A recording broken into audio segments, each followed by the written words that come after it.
Selamat pagi Bapak Ibu Saudara-saudari semua. Senang bisa ketemu lagi di minggu pagi hari ini. Saya bersyukur kita semua bisa dalam keadaan sehat.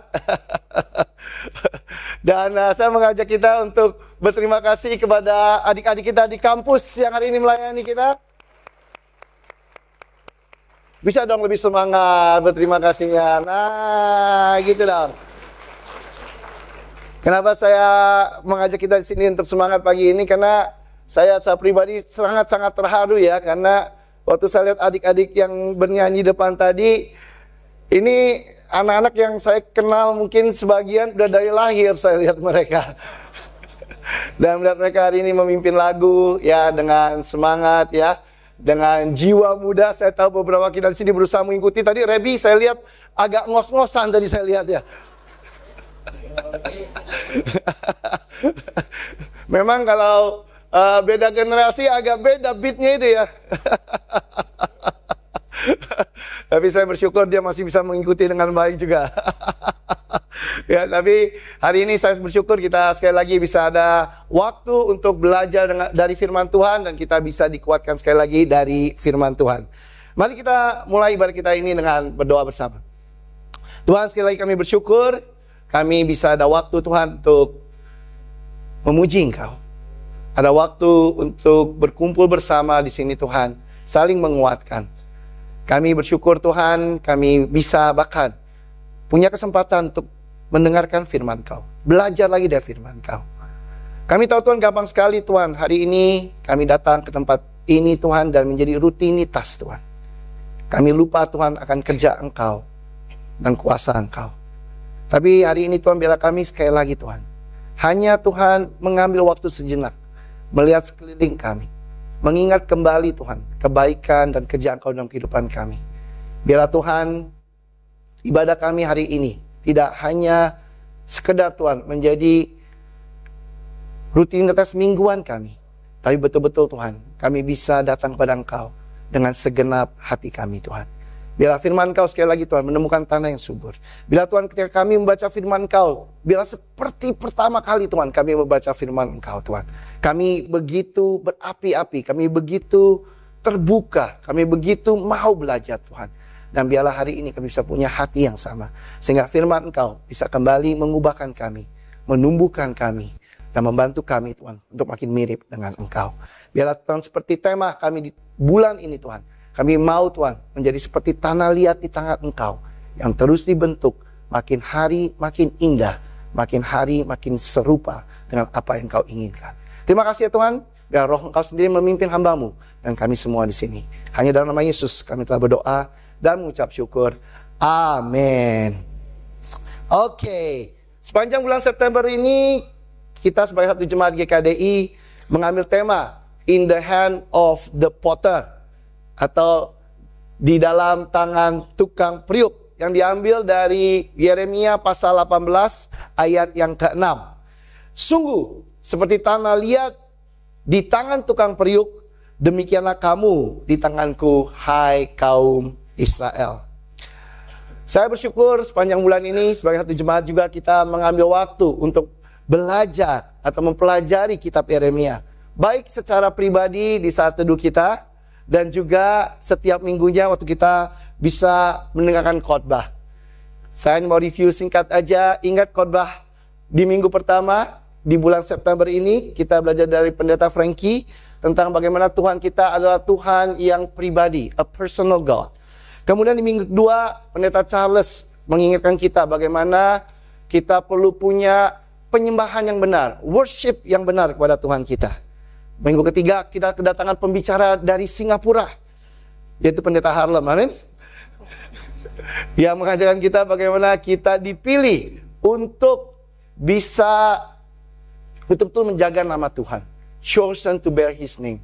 Kadang-kadang kita bisa hidup menjadi seorang Kristen, kita lupa bahwa kita ini kita harusnya menjaga nama Tuhan. Karena orang melihat kita, orang melihat nama siapa yang kita jaga di sini. Minggu lalu kita belajar dari Pendeta Iwan, ya. Kita belajar bagaimana kita harus menjadi bejana yang berguna, dan kita juga adalah bejana yang berharga di mana Tuhan. Saya tahu beberapa kita di sini bertanya, bro, Pendeta Iwan siapa sih? Oke, nah saya ambil waktu ini untuk menjelaskan sedikit.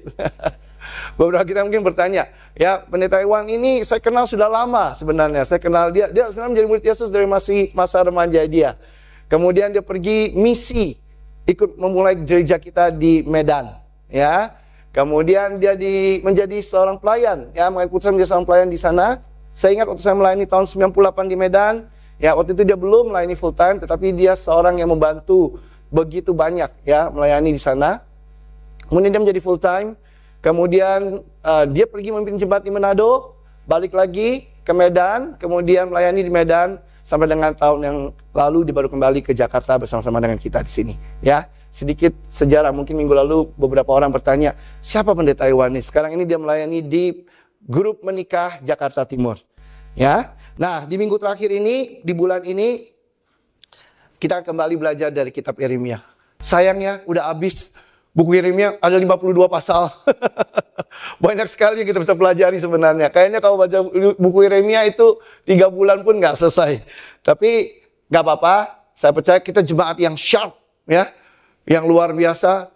Udah selesai buku Yeremia 52 pasal bulan ini. Siapa yang sudah selesai? Beberapa hari lagi. Oh, masih ada beberapa hari lagi ya? Belum, oke.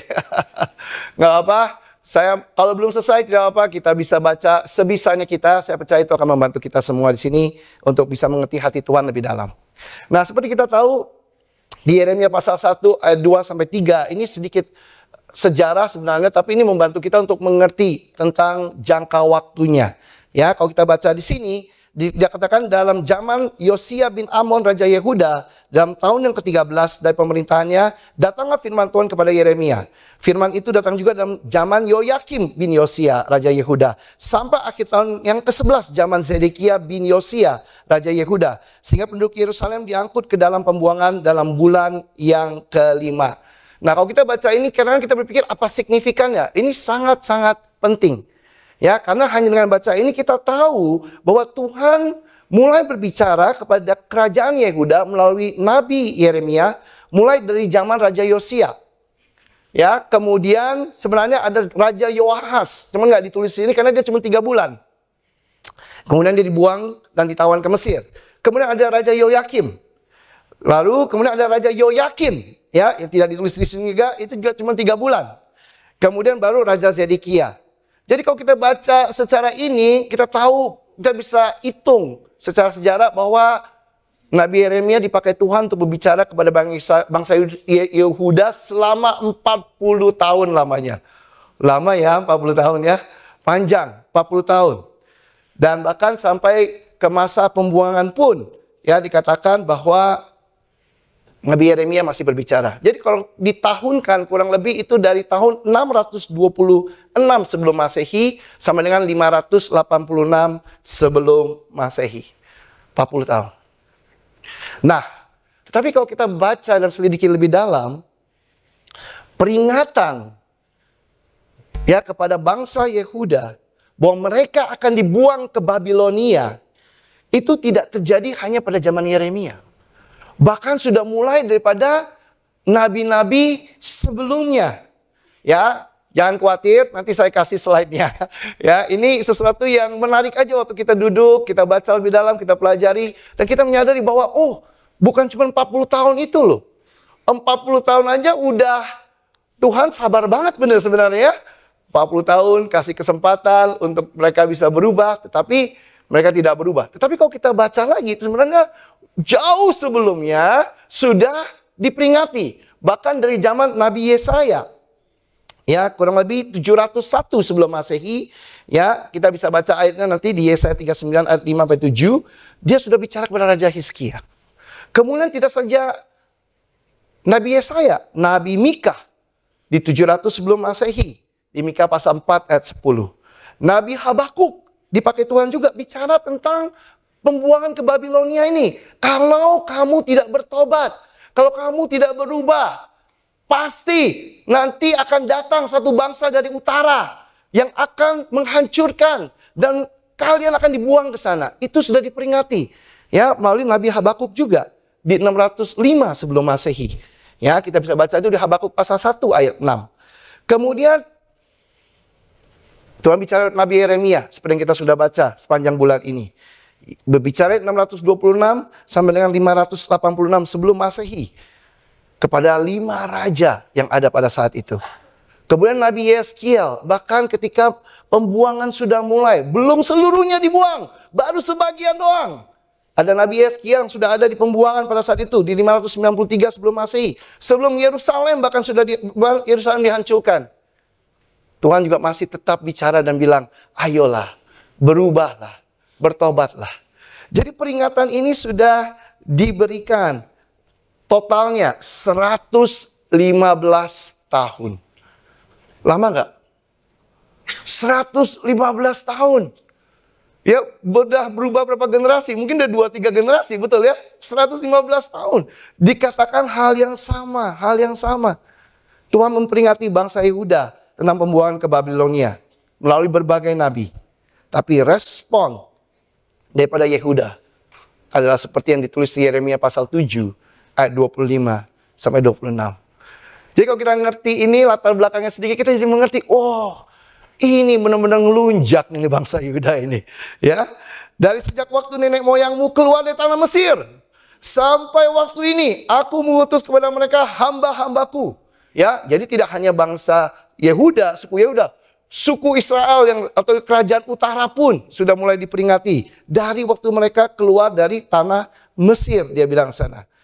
Aku mengutus kepada mereka hamba-hambaku, para nabi, hari demi hari, terus menerus.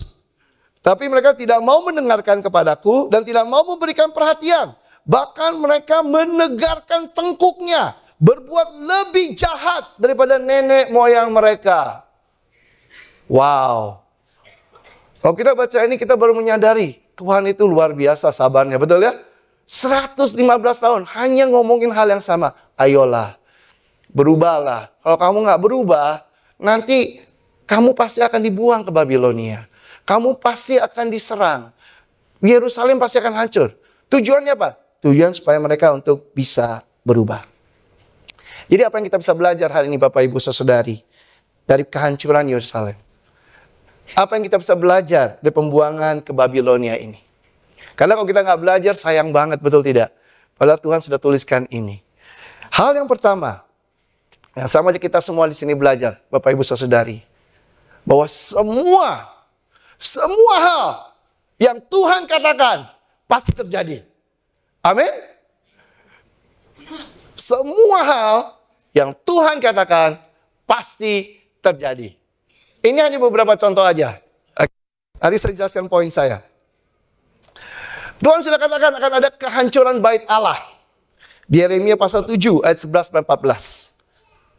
Kalau kita mau lihat penggenapannya ada di Yeremia pasal 52 ayat 13. Makanya baca sampai akhir. Jadi mengerti, oh, apa yang dia ngomongin terjadi loh. Gak main-main loh. Oke, kemudian apa? Kehancuran Yerusalem oleh Raja Nebukadnezar dari Babilonia. Ya, masih pagi, lidahnya masih agak susah. Ditulis di Yeremia pasal 25 ayat 8 sampai 11. Dan digenapinya di Yeremia pasal 52 ayat 13 sampai 14. Nanti bisa baca di rumah. Saya mau tuliskan ini supaya kita excited waktu kita baca firman Tuhan. Gak cuma sekedar, aduh ini ngomong apa ya Tuhan. Tapi kalau kita baca apa yang Tuhan tulis, apa yang Tuhan katakan, dan betul-betul terjadi. Ini serius banget ini. Apalagi, bangsa Yehuda ini dibuang ke Babilonia. Ditulis di Yeremia pasal 25 ayat 11 sampai 12. Dan terjadi di Yeremia 2 pasal 52 ayat 15. Dan mereka mengalami masa pembuangan 70 tahun lamanya. Wah, sampai spesifik banget loh. 70 tahun saja. Itu di Yeremia 29 ayat 10. Digenapi di Esra pasal 1 sampai 2. Kalau kita baca bagaimana setelah 70 tahun bangsa Israel bisa kembali ke tanah Yudea. Kemudian Yerusalem akan dibangun kembali. Ya, ditulis di Yeremia pasal 30 ayat 18. Kalau kita baca Esra, kitab Nehemia, kita baca kitab Hagai, kita lihat bahwa wah, apa yang ditulis di Yeremia betul-betul terjadi di kitab Esra, Nehemia, dan Hagai. Kalau kita baca Alkitab seperti itu gimana? Semangat gak?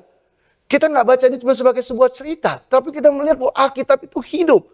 Alkitab itu benar. Bagaimana sesuatu yang dikatakan Tuhan itu pasti akan terjadi, pasti akan digenapi. Nah, masih banyak lagi, saya nggak sempat ya untuk duduk satu-satu yang menuliskan semua janji, semua nubuat yang Tuhan katakan pada hari ini. Ya, tapi saya hanya kasih beberapa contoh yang ada di buku Yeremia. Tapi satu hal yang kita pelajari, apa yang Tuhan katakan tidak ada yang tidak terjadi. Jadi maksudnya apa hari ini? Kalau kita tahu bahwa apapun yang Tuhan katakan di firman-Nya, tidak ada yang tidak akan terjadi. Saya rasa kita perlu belajar untuk menghormati. Kita perlu belajar untuk honor apa yang Dia katakan. Karena yang Dia katakan pasti terjadi. Apa yang Dia janjikan tidak ada yang Dia tidak akan tepati. Jadi kita harus belajar mengambil firman Tuhan itu dengan rasa hormat, bukan sekedarnya, bukan seadanya, bukan dengan kayaknya nggak apa-apa deh. Enggak. Tuhan sudah buktikan Dia ngomong A, Dia akan lakukan A. Jadi jangan main-main dengan apa yang Tuhan katakan. Ini penting. Karena belum tentu kita baca firman Tuhan, sikap kita seperti itu sehari-harinya. Bagaimana dengan kita hari ini? Apa kita mengambil ringan firman Tuhan? Apa kita mengambil ringan apa yang Tuhan katakan? Apa kita meragukan hari ini kesetiaan Tuhan di dalam perkataannya? Hari ini bagaimana sikap kita dalam menanggapi peringatan-peringatan Tuhan? Bagaimana sikap kita dalam menanggapi perintah-perintah Tuhan? Karena hari ini saya temukan, termasuk diri saya. Waktu kita baca firman Tuhan, waktu Tuhan katakan sesuatu, Tuhan peringati sesuatu, kita bilang apa? Itu nggak akan terjadi sama saya. Makanya kita jadi berani macam-macam, betul nggak? Makanya kita jadi sengaja melakukan kita nggak mau berubah, kita sengaja tegar tengkuk, kita sengaja keraskan hati, kita sengaja keraskan kepala kita. Nggak akan terjadi itu. Itu buat dia saja, itu buat Israel saja, itu buat tetangga saya saja, itu buat orang itu saja. Saya ini imun. Ya, saya ini terlindungi. Apa yang Tuhan katakan tidak akan berlaku pada saya. Kadang-kadang kita bisa baca Alkitab seperti itu. Kita harus honor firman Tuhan. Karena kalau kita belajar dari kejadian yang terjadi pada bangsa Yehuda, 115 tahun dikasih waktu. 115 tahun diperingati. Mereka pikir, buktinya mana? Kagak hancur-hancur nih Yerusalem. Buktinya mana? Kok nggak dibuang-buang? Betul nggak? Akhirnya mereka jadi makin apa? Anggap enteng. Sampai waktunya tiba, Tuhan menepati semua yang Dia katakan. Kadang-kadang kita hari ini lebih gampang suka menagih janji Tuhan, klaim janji Tuhan, tapi dalam hal berkat-berkatnya Dia, betul ya? Dalam hal penyediaannya Dia. Tuhan katanya kalau aku minta pasti akan dikasih. Nah, kalau itu kita berani minta loh. Betul ya? Kita berani lagi janji, betul tidak? Tapi kalau Tuhan, kalau saya melakukan hal ini saya akan dihukum. Kita nggak berani ngomong seperti itu. Malah kita bilang, Tuhan kalau bisa Tuhan, saya nggak ketahuan Tuhan. Kalau bisa Tuhan, saya nggak kenapa-kenapa Tuhan. Kita malah berdoa, kita malah negosiasi sama Tuhan. Tapi kalau soal berkat, Tuhan, kau bilang kau Tuhan yang sanggup. Engkau Tuhan yang mampu menyembuhkan. Kau Tuhan yang mampu menyediakan. Kau Tuhan yang mampu ini. Kita jago ngeklaim sama Tuhannya. Tepati janji Engkau Tuhan. Berani nggak Tuhan? Tepati janji Engkau untuk mendisiplinkan saya Tuhan.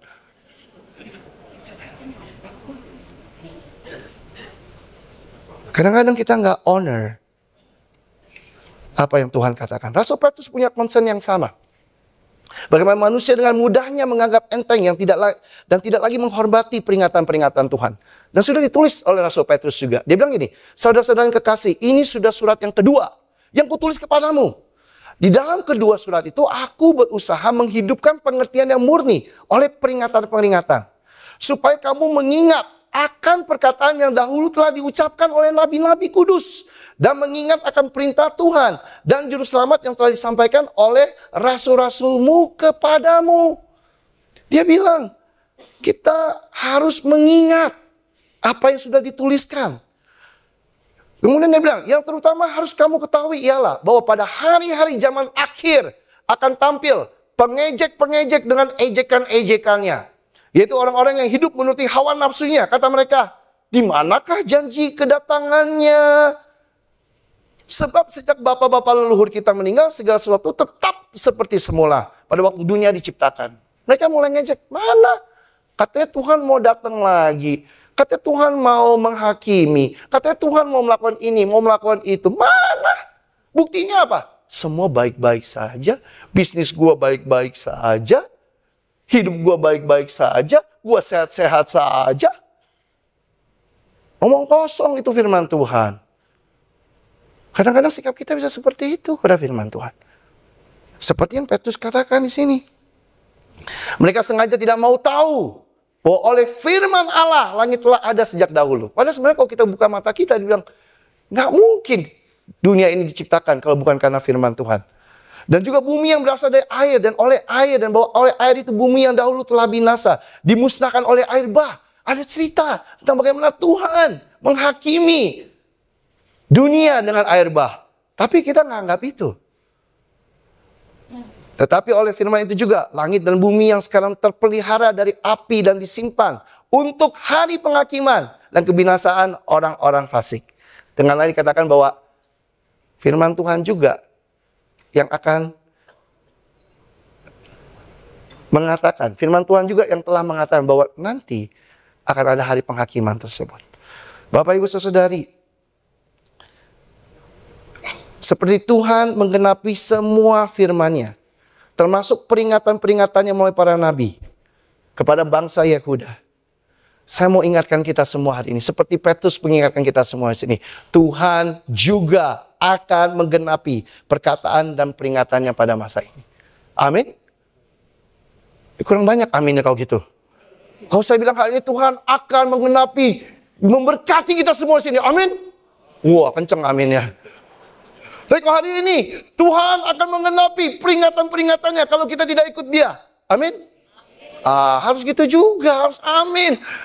Jangan yang maunya apa? Maunya seperti ini kita ini. Saya mau jangan. Ini kesimpulan saya. God does not only fulfill His promises on blessing when we are righteous, but He also fulfills His prophecy on judgment when we are unrighteous. Tuhan tidak hanya menepati janji-janjinya untuk memberkati kita ketika kita hidup benar, tapi Dia juga menepati nubuatan akan penghakimannya ketika hidup kita tidak benar. Amin. Kurang kencang aminnya. Masa maunya cuman yang pertama senang. Kalau nubuat, kalau janji tentang berkat, wow, amin. Tapi kalau nubuat tentang penghakiman,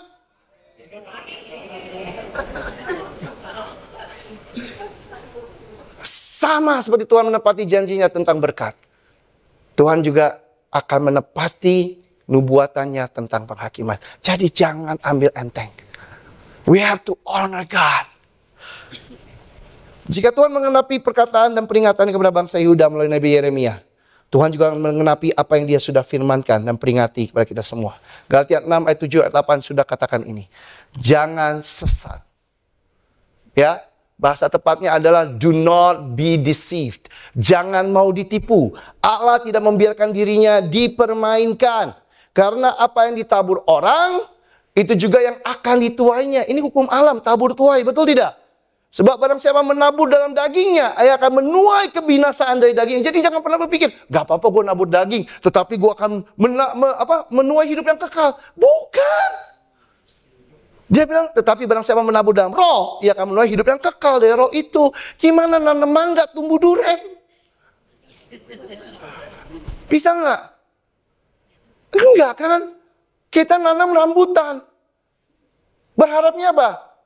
Durian musangking, gak muncul. Gak bisa, itu kita ngerti. Coba ada orang yang datang pada kita bilang gini, lihat nih biji rambutan, aku tanam 10 tahun sekarang jadi musangking ini. Kalian bilang apa? Sesat, betul nggak? Kita bilang bego nih orang. Kita bilang nih orang nggak, mana otaknya. Tapi itu cara kita berpikir. Kita nanam dalam kedagingan. Terus kita bilang kita akan masuk hidup yang kekal. Gitu. Berapa banyak kita pikiran kayak gitu? Kalau kita nanam dalam roh, baru kita hidup yang kekal. Kalau dalam kedagingan, ya kebinasaan. Tuhan nggak bisa dipermainkan. Emang Tuhan nggak tahu mana biji rambutan sama mana biji durian? Masa Tuhan nggak tahu mana kita tanam dalam daging, mana kita tanam dalam roh? Tuhan tahu. Tuhan tahu. Jadi jangan ditipu, Tuhan tidak bisa dipermainkan. Mari kita honor, hormati apa yang Tuhan sudah katakan dan peringatkan.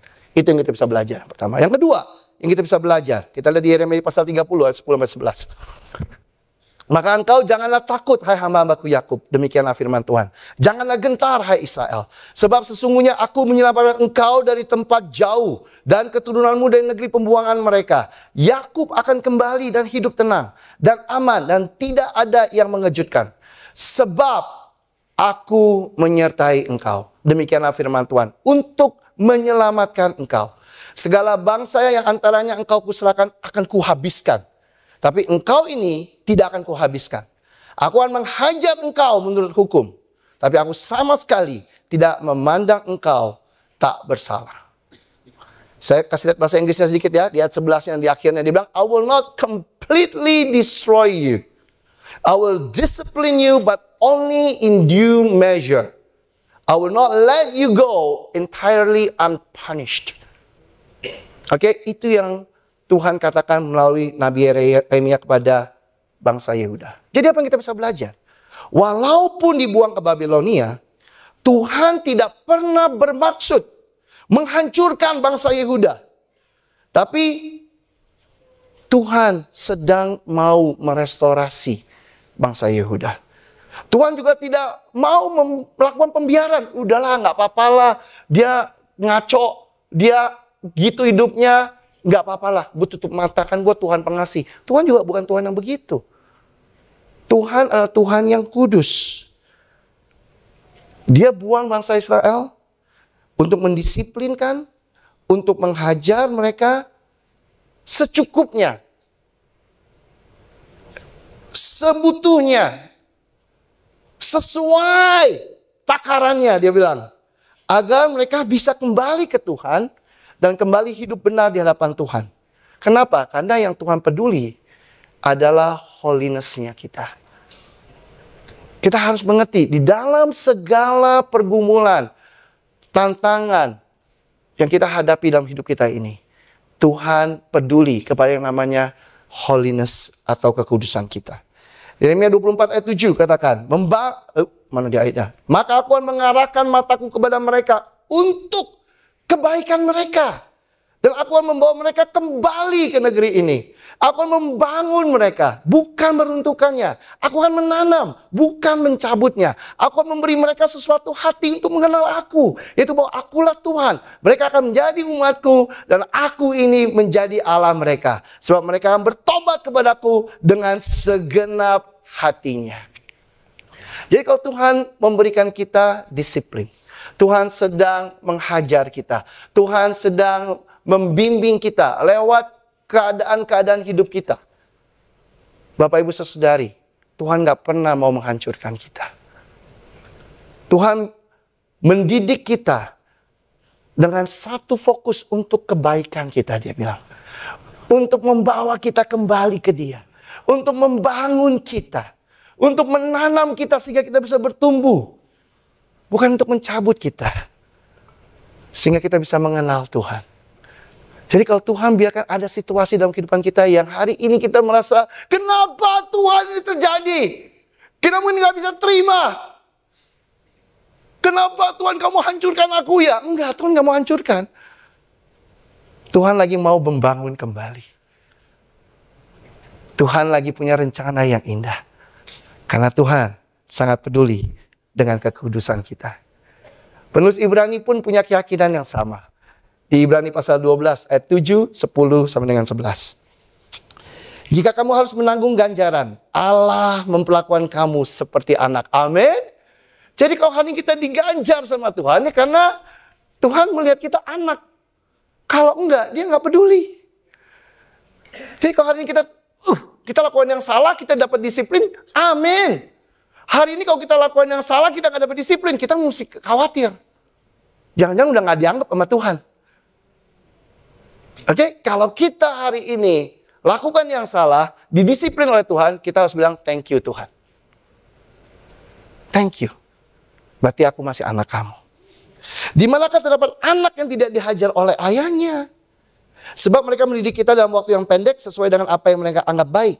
Tapi dia menghajar kita untuk kebaikan kita. Sama ya, sama buku Yeremia tadi. Supaya kita beroleh bagian dalam kekudusannya.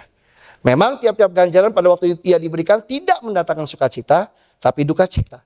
Tapi kemudian ia menghasilkan buah kebenaran yang memberikan damai kepada mereka yang dilatih olehnya.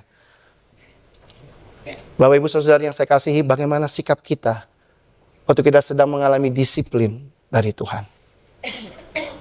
Bisa nggak kita tetap melihat bahwa Tuhan itu sayang sama kita? Di masa-masa yang paling berat, kita nggak bisa, kita bilang kenapa Tuhan yang terjadi, tapi kita bisa lihat Tuhan. Walaupun saya nggak mengerti sekarang, tapi saya tahu bahwa Engkau sayang pada saya. Pada masa yang tidak mudah, bisa nggak kita tetap melihat Tuhan sedang bekerja? Tuhan sedang memurnikan kita, sehingga kita bisa beroleh bagian dalam kekudusan Tuhan. Sehingga kita juga di sini bisa menghasilkan buah-buah kebenaran melalui kehidupan kita. Karena kalau tidak, sayang. Sia-sia disiplin Tuhan. Dan yang terjadi akan seperti kepada bangsa Yehuda. Saya mengajak kita di sini untuk lihat Tuhan sangat kudus. God is holy. And He cares for our holiness. He's not punitive nor permissive. But He's protective and proactive. Amin. Tuhan itu kudus. Dan Tuhan itu peduli akan kekudusan kita. Dia bukan sosok yang suka menghukum ataupun sosok yang melakukan pembiaran. Tapi dia sosok yang selalu mau menjaga dan mengambil langkah pertama untuk kekudusan kita. Karena dia begitu peduli dengan kekudusan kita. Untuk Tuhan kita ini yang terutama. Orang tua, saya percaya ada nilai-nilai yang kita pegang untuk anak-anak kita. Betul. Yang sangat penting. Ya, kalau dia dia harus bertanggung jawab. Wah, misalnya contohnya, kita akan fokus untuk dia menjadi orang yang bertanggung jawab. Dia harus sukses, misalnya dia harus pintar. Kita bertanggung jawab, fokus kepada akademisnya. Ya, saya baru dapat istilah baru belajar dari orang namanya mama-mama ambis, kayak baru dengar istilah mama ambis ya. Mama-mama ambisius yang mau memastikan anak-anaknya nilainya bagus. Karena begitu pedulinya untuk anak-anaknya dapat nilai yang bagus, nilainya A, itu mereka lakukan apa saja. Hari ini sama Tuhan kita, Tuhan yang ambisius. Tuhan ambis. Bapak ambis. Ya, dalam hal apa? Kekudusan. He will do anything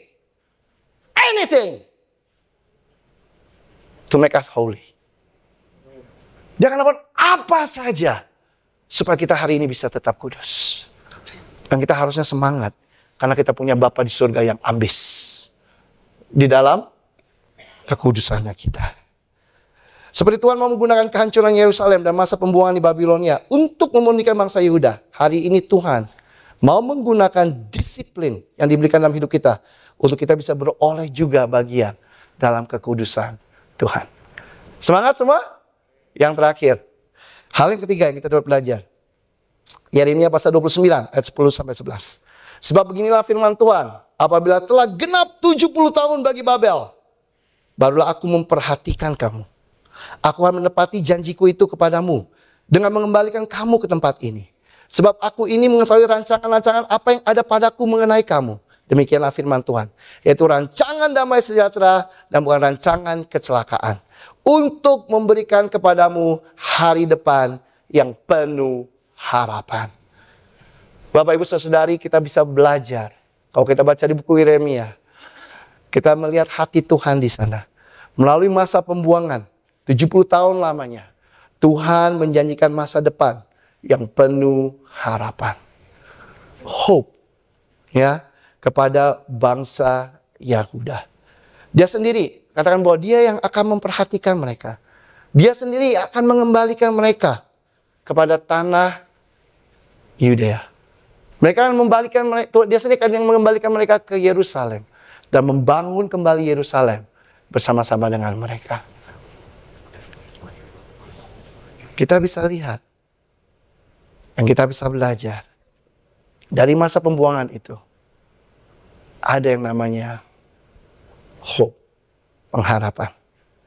Dalam masa sulit, Bapak Ibu Saudari, betapa mudahnya kita hari ini kita kehilangan pengharapan. Betul tidak?